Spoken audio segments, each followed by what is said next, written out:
지혜가 최절정기에 이를 때에 성경은 스바 여왕이 솔로몬을 방문했다라는 사실을 언급합니다. 스바 여왕은 자기가 궁금한 모든 것들을 질문을 했고 솔로몬은 그 질문에 모두 대답을 했습니다. 솔로몬의 지혜가 온 천하에 소문이 났고 솔로몬의 명예는 점점 높아져 갔습니다. 오늘 본문은 솔로몬의 재산에 대한 이야기가 나옵니다. 재산도 절정에 이르렀던 것 같습니다. 금이 넘쳐났기 때문에 은을 귀한 것으로 여기지 않을 정도로 그 많은 재산을 소유할 수가 있었습니다. 오늘날에도 그 국가가 금을 얼마나 많이 소유하고 있느냐에 따라서 국가의 재력과 국가의 국력을 따지지 않습니까? 자본주의 시대를 살아가는 우리 또한 이 돈이라고 하는 것, 이 재물이라고 하는 것에서 절대로 자유로울 수가 없습니다. 그러나 성경은 이 재물, 이 돈에 감추어진 가시와 덫이 무엇인지를 우리에게 분명하게 소개시켜주고 있습니다. 돈은 가치 중립적인 것이기 때문에 돈이라고 하는 것은 어떻게 사용하느냐에 따라서 선이 될 수도 있고 악이 될 수도 있는 것입니다. 다시 말하면 돈은 우리가 살아가는 데 있어서 꼭 필요한 것이지만 그것에 집착해서 살면 결과는 좋은 결과가 나올 수가 없다라는 것을 성경은 분명하게 우리에게 말하고 있습니다.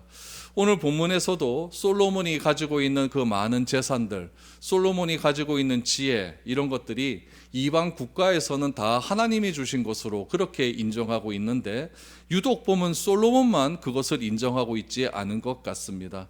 솔로몬에게 그 많은 재산들이 있었음에도 불구하고 솔로몬은 그 재산을 잘 관리하고 그 재산을 어떻게 사용해야 되는가에 집중을 해야 되는데 오늘 본문에 나타난 이 내용들은 솔로몬의 사치 품목들이 그렇게 장엄하게 나오고 있다라고 하는 데에서 솔로몬이 재산 관리를 너무나 잘못했다라는 것을 알 수 있게 되는 것이죠. 솔로몬이 여러분 재산이 많아지고 가진 돈이 많아졌을 때 솔로몬이 해야 할 일은 무엇이냐면은 하나님을 묵상하는 시간이 더 많아져야 된다라는 이야기죠. 솔로몬에게 중요한 것은 재산을 분류하고 또 재산을 더 많이 더 불리는 일에 더 시간을 집중하는 것이 아니라 하나님에게 더 가까이 나아가고 하나님과 충분한 관계를 유지할 수 있는 기도의 시간이 더 많아져야 된다라는 사실이죠. 그런데 여러분 우리 그 9장 10장 말씀을 여러분 다시 한번 쫙 보시면은 솔로몬이 하나님과 가까이 했다라고 하는 것은 딱 한 절밖에 나오지 않습니다. 다 솔로몬 자기의 명예와 관련된 이야기만 자꾸 나온다는 것에서 여러분 솔로몬의 타락의 징조가 바로 여기서부터 출발했다라는 것을 우리는 기억을 해야 됩니다. 오늘 본문을 통해서 솔로몬이 점점 사치스러워지고 자기 능력을 과시하게 되는 그 타락의 출발점이 어디서부터 시작되었는가, 우리가 그것을 한번 살펴보았으면 좋겠습니다. 14절 15절 말씀을 먼저 보시기 바랍니다. 솔로몬의 세입금의 무게가 금 666달란트요 그 외에 또 상인들과 무역하는 객상과 아라비아의 모든 왕들과 나라의 고관들에게서도 가져왔다라고 말하죠. 나라의 세수가 늘었습니다. 세수가 늘었는데 그 세수가 666달란트다라고 이야기를 하죠. 여러분 세금이 는다라고 하는 것은 국가의 재정 상태가 좋아졌다라고 말할 수도 있지만 반대로 생각하면 어떻겠습니까? 세금은 누가 내요? 백성들이 내죠. 그럼 백성들의 세금의 그 부과는 점점 어려워졌다. 백성들의 힘은 점점 부담은 더욱더 커져갔다라는 사실을 우리는 기억을 해야 됩니다. 15절 말씀에 보니까 상인들과 무역하는 객상들, 그러니까 외국 상인들과 무역을 통해 얻어지는 수입도 상당했다라고 말을 하죠. 어떤 사람은 666달란트나 되는 그런 금 수입이 많아졌다라고 하는 것에서 666 그럼 뭐가 좀 찝찝하지 않습니까? 짐승의 수 이런 거 해가지고 여기서부터 이 짐승의 수가 암시한다라고 말을 하는데 이건 좀 무리한 해석입니다. 그건 조금 무리한 해석이고 아무튼 666달란트 어느 정도 되는 금액인가, 어떤 사람이 이것을 또 환산을 한번 해봤더니 한 2억 불 2억 불 그러면 꽤 많은 돈 아닙니까? 1억 불이 한 1,400억 된다 그러면 굉장히 많은 그런 그 금액이 그렇게 한 달에 1년의 세수로 그렇게 들어오게 되었다라는 것이죠. 나라의 재정은 늘어나는데 백성은 부담이 됐다라는 것은 우리는 기억을 해야 됩니다. 16절 17절 그럼 이거 갖고 뭐 했느냐? 솔로몬 왕이 쳐서 늘린 금으로 금방패 200개를 만들었으니 금방패에 든 금이 600세겔이며 또 쳐서 늘린 금으로 작은 방패 300세겔을 만들었으니 매 방패에 든 금이 3만에라. 왕이 이것들을 레바논 나무 궁에 두었더라 라고 말합니다. 여러분, 세금이 너무 많고 자기 궁에 들어오는 그 세입이 너무 많다 보니까 이것으로 무엇을 해야 되겠느냐, 이것도 고민이 될 것 아닙니까? 솔로몬이 선택한 것은 무엇이냐면은 자신의 외적인 부분을 치장하기 시작합니다. 첫 번째가 뭐냐면 금방패를 만들었다라고 해요.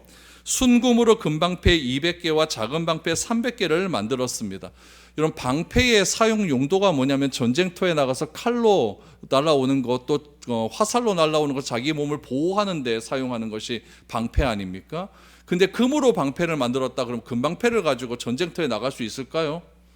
이것은 안 되는 거예요. 금방패를 어떻게 했느냐? 오늘 성경에 보니까 여러분 17절 말씀을 보시면 레바논 나무궁에 보관했다라고 말을 하죠. 그러니까 금방패의 용도는 정쟁에 나가서 자기를 보호하는 데 사용을 해야 되는데 이 방패를 무엇을 했냐? 사치품으로 사용했다는 것이죠. 그래서 그 방패를 사용도 못하니까 레바논 지역에다 또 궁을 하나 만들어 놓고 거기다가 방패 보관함을 그렇게 만들어 놓았다라고 말을 합니다. 그럼 여러분, 이 금방패가 나중에 어떻게 되었을까요? 애굽왕 시상이 솔로몬 사후에 쳐들어오게 되더니요, 그때 시상 왕한테 다 빼앗기고 맙니다. 우리 열왕기상 14장 26절 말씀을 보면은 여호와의 성전의 보물과 왕궁의 보물을 모두 빼앗고 또 솔로몬이 만든 금방패를 다 빼앗은지라 라고 나오지 않습니까? 여러분, 우리에게도 많은 재물이 들어올 수 있습니다. 여러분 뭐 가난하게 살라 그런 거 저 그거 별로 좋아하지 않습니다. 여러분들도 부유하게 살 수 있습니다. 그런데 그때 그 재물에 너무 집착해서 그 재물을 가지고 나를 나타내고 나를 드러나는 데 사용하다 보면 어긋난 길로 갈 수 있다라는 것이 중요한 포인트입니다. 나에게 있는 재물로 나를 너무 과시하다 보면은 결국 그 돈에 중독이 되고 마는 것입니다. 특히 하나님의 백성들은 어떤 일을 할 때 있어서 집착하는 경우가 굉장히 많습니다. 여러분, 교회도 보면은 나에게 어떤 직분이 주어지고 나에게 어떤 또 할 일들이 주어지게 되는데 그것이 내 일인 양 나는 그것 일 아니면 나는 죽어도 안 된다. 그래서 그것에 집착을 해갖고 나는 그것을 다른 곳에 봉사하라 그러면은 그것에 집착을 해버려가지고 나를 뭐 교회에서 나를 무시한다 뭐 이런 식으로 나가서 뭐 교회 출석도 안 하고 뭐 이런 경우가 종종 있게 되거든요. 여러분, 그 집착에서 우리가 먼저 해방되어야 됩니다. 교회는요, 여러분, 일하러 오는 것이 아니라 뭐 하러 온다 그랬죠? 사랑하러 오는 곳입니다. 사랑하기 위해서 우리가 다양하게 여러 가지 것들을 해야 되지, 교회에 주어진 그런 직분이 여러분 나에게 전부는 아니지 않습니까? 그 직분은 나를 더 사랑하라고, 교회 성도들을 더 사랑하라고 주신 것이지, 그 직분에 집착을 해서 내가 모든 것이 난 그게 나의 정체성이 되어버리면은 여러분, 교회는 아주 굉장히 힘들어지게 질 수밖에 없다라는 이야기죠. 하나님이 우리에게 왜 재물을 주실까요? 흩으라고 주시는 거예요. 재물이라고 하는 것은 여러분 자꾸 모이게 되면 거기에 집착하게 되고 거기에 내 모든 것이 다 빼앗기게 되다 보면 어떻게 되느냐, 결국 그 재물 때문에 망하게 된다, 타락하게 된다라는 이야기죠. 재물이 흩어져야 되는 이유는 무엇이냐면 균형 감각 때문에 그렇습니다. 이 사회에도 여러분 재물이 한 곳에만 자꾸 집중되다 보면은 사회가 바르게 경제가 되지 않는 것 아니겠습니까? 그래서 한 곳에 너무 많은 재물이 쌓이게 되면은 교회도 어려워지고 나도 어려워지고 나라도 어려워진다는 이야기죠. 하나님이 나에게 재물을 주신 이유는 무엇입니까? 흩으라고 주시는 거예요. 흩어서 많은 사람들에게 하나님의 복을 그 재물을 통해서 나누라고 주신 것이지 그것을 나만을 위해 사용하라 주신 것은 아니다라는 이야기죠. 오늘 솔로몬이 금방패를 만듭니다. 금방패, 전쟁하라고, 전쟁할 때 하나님의 백성을 보호하라고 주신 거예요. 그렇게 만들어야 됨에도 불구하고 그것을 괜히 만들어 가지고 창고에 쌓아놓는 그런 일밖에 되지 않았다라는 이야기죠. 그럼 나라에 다른 사신들이 왔을 때 그 창고 안 데려가겠습니까? 내가 이 정도다라고 다 보여줬겠죠. 그런 것들이 잘못되었다라는 이야기죠. 두 번째 솔로몬의 사치는 무엇이냐면은 자기 앉는 의자에 있습니다. 그 의자를 오늘 본문에 보니까 보좌라고 나와요. 그 보좌를 어떻게 만들었는가? 18절에서 20절까지 보시죠. 왕이 또 상아로 큰 보좌를 만들고 정금으로 입혔으니 그 보좌에는 6층계가 있고 보좌 뒤에 둥근 머리가 있고 앉은 자리 양쪽에는 팔걸이가 있고 팔걸이 곁에는 사자가 하나씩 서 있으며 또 12사자가 있어 그 6층계 좌우편에 서 있으니 어느 나라에도 이같이 만든 것이 없었더라라고 말합니다. 보좌가 어디에 있느냐? 6층계, 6계단을 올라가야 돼요. 6계단 올라가면 높은 곳에 위치가 되어 있다고 그랬죠. 보좌를 크게 만들고 거기 팔걸이가 있고 팔걸이 옆에는 사자가 한 마리씩 있고 6개 좌우편에는 사자가 또 좌우편에 있으니까 12마리 사자가 그렇게 호위를 하고 있다라고 합니다. 이런 의자가, 이런 보좌가 세상 어느 나라에도 없다라고 말해요. 문제는 뭐냐면은 왕이니까 높은 곳에 올라갈 수 있죠. 문제는 그 보좌를 무엇으로 만들었는가? 보좌에 기본적으로 만든 게 뭐예요? 상아로 만들었다 그래요. 상아, 코끼리 상아죠. 요즘은 상아가 우리 수출입 금지 품목이 되어 있지 않습니까? 근데 그 당시에는 인도 같은 나라에서 상아 수입을 많이 했어요. 상아가 귀합니까? 안 귀합니까? 귀해요. 그럼 그것으로 그만입니다. 근데 그 귀한 상아에다 뭘 입혀요? 금을 입혀요. 뭐하러 그래 금 입힙니까? 그렇죠? 귀한 상아로 금을 만들었으면 그 상아로만 만들어도 좋을 텐데 금을 입힐 것 같으면 다른 것으로 입히는 게 낫죠. 왜 그렇게 사치를 부릴까요? 여러분, 하나님께서는 법궤를 만들라고 명령을 하시죠. 법궤를 만들고 그 법궤가 사과 상자 정도 이렇게 해놓고 그 법궤에다 금을 입히라고 했어요. 그 법궤의 재료가 뭐냐면은 아카시나무입니다. 아카시나무예요. 왜 아카시나무로 했느냐? 그 광야에는요, 아카시나무 외에는 나무가 없어요. 그러니까 흔히 볼 수 있는 그런 나무로 한 거죠. 그 아카시나무에다가 하나님의 법궤를 안에 놓고, 하나님 법궤를 만들어 놓고 그 안에다 하나님 말씀을 넣지 않습니까? 그리고 금으로 씌워놨어요. 세상 사람들이 볼 때는 하나님의 말씀, 당신 나라들이 믿는 그 하나님의 경전이 들어가는 그 상자는 정말 귀한 것으로 만들어야 되지 않느냐라고 말을 할지 모르지만은 아무런 쓸모없고 볼품없는 그런 나무로 만들었다 할지라도 그 안에 하나님의 말씀이 들어감을 통해서 그 법궤는 의미가 있는 것입니다. 하나님께서 우리와 같은 인간, 죄 많은 인간, 우리 아카시나무와도 못한 그런 인간들을 사랑하여 주시어서 우리 가운데 성령의 능력을 더하여 주시고 우리를 통하여서 성령의 능력으로 예수를 그리스도라 믿을 수 있는 귀한 은혜를 베풀어 주신 것 아닙니까? 그로 말미암아 내가 하나님의 자녀가 되었다는 귀한 신분의 변화가 일어났다는 것, 그것이 여러분 법궤가 상징하는 거예요. 내 안에 하나님의 말씀이 들어있을 때 나도 귀한 존재가 된다는 이야기죠. 그것이 중요한 것인데 이 솔로몬은 그 귀한 상아로 만들어 놓고 상아 위에다 금을 씌워 만들었다. 세상에 어느 보좌도 이와 같은 것이 없었다라고 평가를 하는 것으로 보아서 이것 또한 솔로몬의 사치품이고, 또 계단으로 올라가는 길에 사자가 있다. 사자는 여러분 그 짐승의 왕 아닙니까? 나다라는 것을 상징적으로 보여주는 그런 모습들을 보여주고 있는 거죠. 팔걸이를 다 걸쳐나면서 그렇게 얼마나 위험 있게 보이겠습니까? 이런 것들이 솔로몬의 사치였다라는 것을 알 수가 있죠. 세 번째 사치는 무엇에 있느냐? 여러분, 생필품에 있습니다. 생필품. 어떤 사치를 부렸는가? 21절, 22절을 보시죠. 솔로몬 왕이 마시는 그릇은 다 금이요 레바논 나무 궁의 그릇들도 다 정금이라. 온 기물이 없으니 이 솔로몬 시대의 은을 귀히 여기지 아니함은 왕이 바다에 다시스 배를 두어 히람의 배와 함께 있게 하고 그 다시스 배로 3년에 한 번씩 금과 은과 상아와 원숭이와 공작을 실어 왔음이더라 라고 말합니다. 솔로몬이 마시는 모든 그릇이 다 금이었다라고 말을 하죠. 여러분, 거하는 궁의 그릇도 금이었습니다. 우리 앞에서 보았지만은 솔로몬이 거하는 궁도 다 금칠을 했다고 하지 않았습니까? 다 금이에요. 금이 너무 많다 보니까 은의 가치를 인정하지 못했다라고 말을 해요. 여러분, 은은요 메데바사 시대, 그러니까 BC 한 500년경 되는 그런 시대입니다. 이 메데바사 시대 이전까지는요 금과 비교할 수 없을 만큼 귀한 것이었습니다. 굉장히 귀한 물품이었어요. 그러니까 바사 시대에 이르러서 많은 은이 산출되어서 금의 가치가 더 올라간 것이지, 메데바사 시대 BC 500년 이전에는요 금이 굉장히 귀한 물품이었어요. 그럼 솔로몬은 언제적 사람입니까? BC 10세기 사람, BC 1000년 전의 사람이거든요. 그러면은 메데바사 시대 때의 은이 많이 상출됨을 통해서 금이 귀한 것으로 여겨졌다고 여겨지고 은이 좀 낮아진 것으로 여겨졌다고 한다면 그 전까지는요 음이 많이 나오질 않았거든요. 그러니까 솔로몬 시대에는 은이나 금이나 여러분 거의 같은 가치를 누리고 있는 그런 귀한 보석이었다는 이야기죠.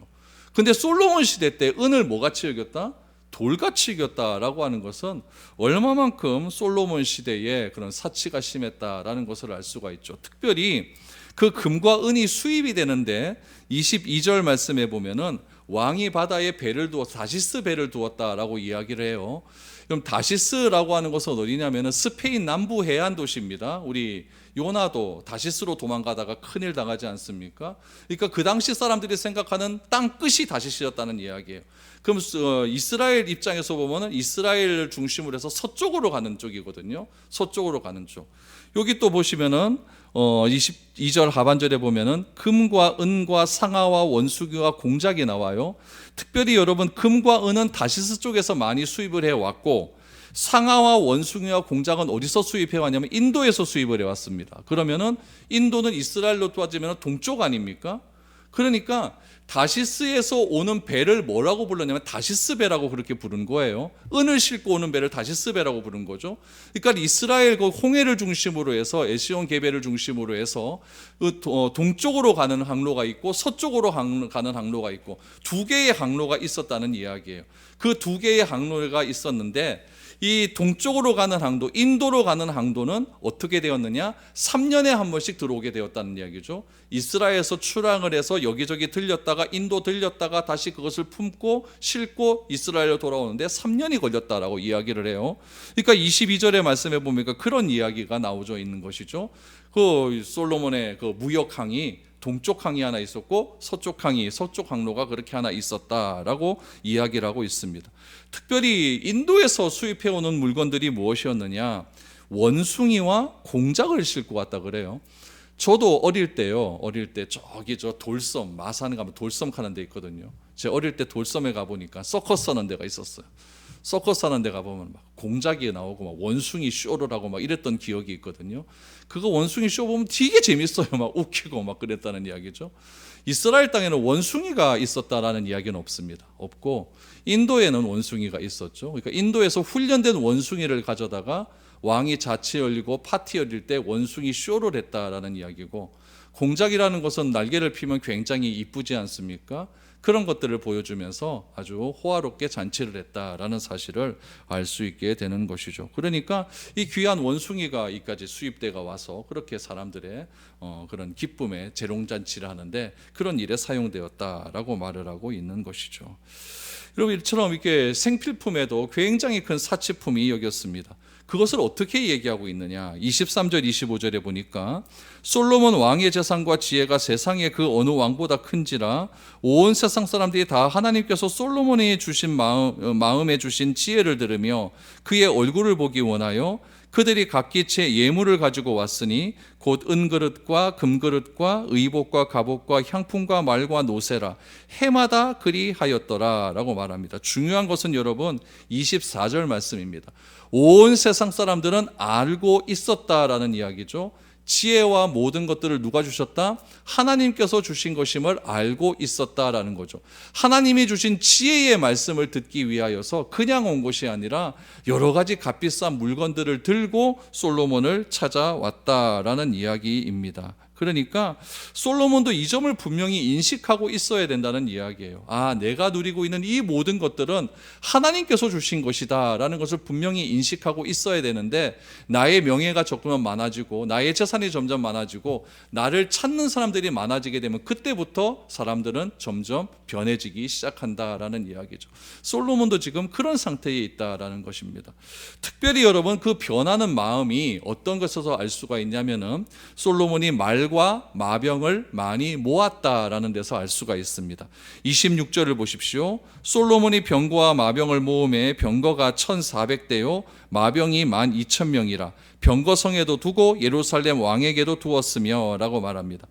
여러분, 이 병거와 마병이 이게 굉장히 중요한 겁니다. 왜냐하면은 이스라엘 나라라는 것은 내가 병거와 마병이 많다 그래서 안전하고 그것이 적다 그래서 부족한 그런 나라가 아닙니다. 이스라엘은 하나님과의 관계가 어떠냐에 따라서 이스라엘의 흥망성쇠가 다 좌지우지되는 그런 나라거든요. 아무리 약하다 할지라도 하나님께서 함께 하시는 그런 전쟁으로 나아갈 때 이스라엘은 승리할 수가 있었고, 아무리 많은 병력을 가지고 있다 할지라도 하나님이 함께 하시고 하나님이 거부하시면 그 전쟁에서는 다 패할 수밖에 없는 그런 시대적 상황이었다는 이야기죠. 그런데 여러분 26절에서 솔로몬이 병거와 마병을 뭐 했다고 합니까? 모았다고 얘기해요. 이거는 의도적으로 하는 겁니다. 왜 의도적으로 했을까요?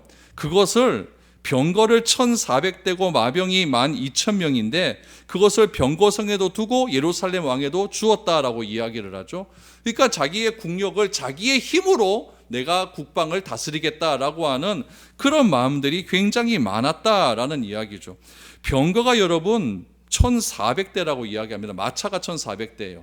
그 마차를 다루는 사람이 12,000명이라고 합니다. 그러니까 얼마나 많은 병거와 마차를 가지고 그것을 모아놓고 이것이 나의 힘이고 이것이 나의 국력이다라는 것을 자랑했겠습니까? 특별히 여러분 이것을 가지고 뭐 했느냐? 28절 29절에 보니까 솔로몬의 말들은 애굽에서 들여왔으니 왕의 상인들이 값주고 산 곳이며 애굽에서 들여온 병거는 한 대에 은 600세겔이요 말은 한 필에 150세겔이라. 이와 같이 햇사람의 모든 왕과 아람 왕들에게 그것을 되팔기도 하였더라 라고 말하죠. 애굽에서 말을 사옵니다. 한 마리에 150세겔, 병거는 은 600세겔에 사와 갖고 와서 그것을 어디다 팔았다? 여러분 햇사람과 아람의 모든 왕들에게 다 팔았다라는 이야기죠. 그럼 사왔을 때 이 가격으로 사왔으면 팔 때는요? 더 큰 돈으로 팔았겠죠. 이거는 요즘 말로 하면 무기 상거래했다는 이야기죠. 무기를 팔았다는 이야기죠. 하나님은 이런 것들을 너무너무 싫어하십니다. 오늘 본문과 똑같은 말씀이 기록되어 있는 역대하 9장 28절 말씀에 보면 이렇게 나와요. 솔로몬을 위하여 애굽과 각국에서 말들을 가져왔더라 라고 말을 합니다. 좋은 말을 구입하기 위해서 많은 돈을 벌기 위하여서 말들을 애굽에서 가져왔다라는 이야기죠.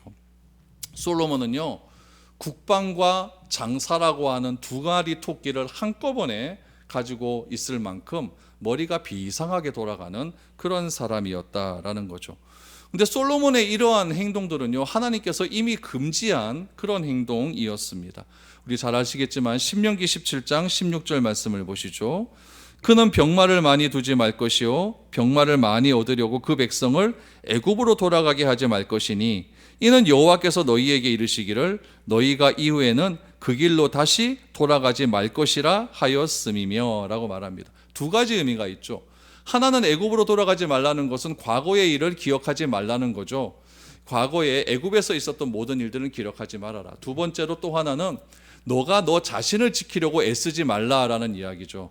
하나님의 백성은 하나님께서 지키시는 것이지 내가 무엇을 함으로 내가 보존되는 것은 아니다라고 하는 의미로 그 당시에 가장 강한 나라였던 애굽을 의지하지 말라 그러고 그 애굽에서 나오는 병거와 말을 너무 의지하지 말아라라고 분명하게 말씀을 하셨습니다. 솔로몬이 기억해야 될 것은 무엇이냐면 아무리 나에게 병거와 마병이 많다 할지라도 여러분 홍해를 건널 때 어떻게 하셨습니까? 하나님께서 홍해를 건너는 애굽 군대의 모든 병거와 마병을 그 홍해 바다에 수장시킨 일이 있지 않았습니까? 그러니까 내가 아무리 병거와 마병이 많다 할지라도 하나님께서는 한 번에 그 모든 병거와 마병을 수장시킬 수 있는 능력이 있는 분이라는 사실을 늘 언제나 솔로몬 마음 가운데 기억을 해야 될 것인데 이런 기억들이 다 사라지고 말았다라는 이야기죠. 여러분 홍해를 건넌 다음에 이스라엘 백성들이 어떻게 찬송을 했습니까? 출애굽기 15장 19절 말씀을 보시죠. 바로의 말과 병거와 마병이 함께 바다에 들어가매 여호와께서 바닷물을 그들 위에 되돌려 흐르게 하셨으나 이스라엘 자손은 바다 가운데서 마른 땅으로 지나간지라 라고 말을 합니다. 결국 여러분 병거를 많이 두게 되면 자기 힘을 과시하려는 마음이 커지기 때문에 하나님을 의지하기보다는 자기를 더 의지하고 의존하게 될 수밖에 없는 것입니다. 그리고 여러분 병거와 마병을 수입하기 위해서는 애굽으로 가지 않습니까? 애굽으로 가면은 결국 애굽 사람들과 자꾸 접촉을 하게 돼요. 접촉을 하다 보면 어떻게 될까요? 애굽의 잘못된 문화가 들어올 수밖에 없다라는 이야기죠. 여러분, 애굽의 그 군사 문화는 어떻습니까? 잔인하고 폭력적인 군사의 문화를 가지고 있지 않습니까? 이런 이유로 하나님께서는 광야 생활 속에서도 혹시라도 이스라엘이 왕을 요구하게 되면 왕이 가져야 될 태도는 이거 해야 된다. 절대 애굽을 의지하지 말아라. 하나님만 의지해라. 이스라엘은 하나님이 지키시는 나라다라는 것을 분명하게 이야기했다는 이야기죠. 결국 인간적으로 자기 자신은 내가 지켜야 한다라고 하는 이런 생각들이 많아지게 되고, 그런 내가 나를 지켜야 된다라고 하는 수단이 결국 돈에 의해서 이루어지게 된다고 한다면 여러분, 그만한 대가는 반드시 치러야 된다라는 것이 오늘 이 본문의 말씀이다라는 이야기입니다. 모든 성공에는요, 파멸로 이르는 가시가 숨겨져 있습니다. 사람의 욕심은 끝이 없죠. 얼마나 벌어야 내가 돈을 당하니 이만하면 됐다라고 만족할 수 있을까요? 여러분, 일론 머스크 이런 사람들 수백 조씩 갖고 있지 않습니까? 그런데 그걸로도 모자라서 더 벌려고 하지 않습니까? 얼마나 우리가 벌어야, 얼마나 통장에 많은 돈이 있어야 이것은 됐다라는 그런 만족감이 들겠습니까? 하나님이 주신 것에 자족하지 못하고 세상의 부귀영화의 마음을 빼앗긴 솔로몬은 결국 하나님께서 강조하신 하나님만 바라봐라 라고 하는 그런 하나님을 의지하는 마음 다 빼앗겨 버리고 하나님께 순종하는 그런 마음에서 다 벗어나서 결국에는 돈과 권력에 취하는 그런 일들이 일어나게 된 것입니다. 물질적으로 풍요로움이 주는 쾌락과 명예에 자신의 마음을 다 빼앗기게 되었고 하나님의 주신 복을 망각하게 된 것입니다. 이런 솔로몬의 모습은 장차 이후에 여러분 이스라엘이 어떤 비극적인 최후를 맞이하게 될 것인지를 암시하고 있는 복선과도 같다라는 것을 우리는 기억을 해야 됩니다. 제가 이 말씀을 드리면서 초반부에도 말씀드렸다시피 솔로몬의 치적을 소개하는 많은 부분에서 솔로몬이 성전 제사를 확립한 구절은 딱 한 군데밖에 나오지 않습니다. 한번 보시죠. 열왕기상 9장 25절입니다. 솔로몬이 여호와를 위하여 쌓은 제단 위에 해마다 3번씩 번제와 감사의 제물을 드리고 또 여호와 앞에 있는 제단에 분향하니라. 이에 성전 짓는 일을 마치니라. 이후에는 한 번도 솔로몬이 하나님과 관계를 맺고 하나님께 온전한 제사를 드렸다는 구절이 나오지 않습니다. 솔로몬은 스바 여왕이 솔로몬을 향한 칭찬을 마음 깊이 새겼어야 합니다. 우리 열왕기상 10장 9절 말씀을 한번 보시기 바랍니다. 10장 9절에 보면은 당신의 하나님 여호와를 송축할지로다. 여호와께서 당신을 기뻐하사 이스라엘 왕위에 올리셨고 여호와께서 영원히 이스라엘을 사랑하심으로 당신을 세워 왕으로 삼아 정의와 공의를 행하게 하셨도다 하고 라고 말을 합니다. 스바 여왕은 자기가 스스로 하나님을 영접하지 않았지만 솔로몬이 가지고 있는 여러 가지 지혜와 능력들을 바라보면서 이 모든 것들은 여호와 하나님이 주셨다라는 사실을 인정을 합니다. 그리고 뭐라고 합니까? 여호와 하나님께서 솔로몬을 이스라엘의 왕위로 올리셨고 여호와께서 영원히 이스라엘을 사랑하시기 때문에 솔로몬을 왕위에 세웠다는 겁니다. 그 말씀대로만 따라가면 이 나라는 뭐가 많아진다? 정의와 공의가 넘쳐나게 된다. 그러면 정의와 공의가 하나님 나라의 핵심적인 두 개의 기둥 아니겠습니까? 그러니까 이방 여왕도 알고 있었다는 이야기죠. 주변의 모든 나라는 다 알고 있었습니다. 누구만 모릅니까? 솔로몬 자신만 모릅니다. 왜 모릅니까? 너무 많아서 그렇습니다. 재물에 대한 욕망이 끝없이 많아지는 시대를 오늘날 우리는 살아가고 있습니다. 우리가 재물에 대한 마음을 어떻게 해야 될지 진지하게 고민해야 됩니다. 여러분, 가난하면 경건합니까? 그렇게 생각 안 합니다. 부자면은 돈이 많으면 타락할까요? 그렇지도 않습니다. 돈은 여러분 중립적인 가치를 가지고 있기 때문에 사용하는 사람이 어떤 가치를 가지고 사용하느냐에 따라서 선이 될 수도 있고 악이 될 수도 있는 겁니다. 자본주의와 시장경제를 시대를 살아가고 있는 우리가 어떤 마음으로 이 시대를 살아가면서 돈에 대한 분명한 가치를 가져야 되는가? 이것은 굉장히 중요한 일이라고 생각이 됩니다. 예수님께서도 이 돈의 가치를 어느 만큼 두셨냐면은 하나님과 재물을 겸하여 섬길 수 없다라고 말할 정도로 돈이라고 하는 것은 굉장히 중요한 것이다라고 말을 하고 있죠. 여러분, 이 교회사도 가만히 여러분 살펴보다 보면은 19세기 지나고 20세기 들어오면서 교회가 점점 부해지고 교회가 점점 사람이 많아지다 보니까 무엇에 관심을 많이 주냐면은 교회가 여러분 만몬주의에 빠지게 되고 물량주의에 빠지게 되고 거대주의에 빠지게 되다 보니까 교회가 여러분 교회의 본연의 가치를 다 잃어버리는 그런 시대가 되고 말았다는 이야기죠. 교회의 타락은 다른 것에 있는 것이 아니라 다 돈에 있는 겁니다. 로마 카톨릭이 타락한 이유도 다 돈 때문이었고, 교회가 개혁을 해서 우리 저 하나님 말씀으로 되돌아가자라고 말을 했지만은 하나님의 말씀으로 되돌아가지 못하고 교회가 자꾸 물량주의화되면서 결국 교회도 자꾸 돈의 가치를 두다 보니까, 세속적인 것의 가치를 두다 보니까 결국 교회도 타락하게 되는 이유가 바로 돈에 있다라는 것을 우리는 꼭 기억해야 됩니다. 이것이 비단 교회의 문제이겠습니까? 우리 개인의 문제도 똑같이 적용이 된다라는 거죠. 없을 때는 여러분 얼마나 하나님께 나아갑니까? 그러나 하나님의 은혜로 조금만 있게 되게 되면은 언제 하나님께서 그런 은혜를 주셨는지 솔로몬처럼 사치하고 방탕한 삶을 살아가면서 결국 여러분 내가 하나님 앞에서 떠나가게 되는 그런 일들을 우리 주변에서 종종 보게 됩니다.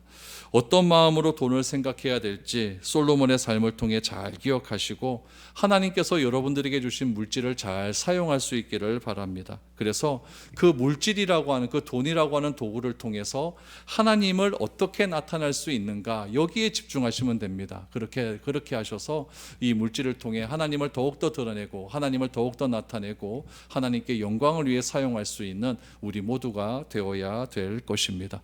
그런 은혜가 여러분과 저에게 넘쳐날 수 있기를 축복드립니다.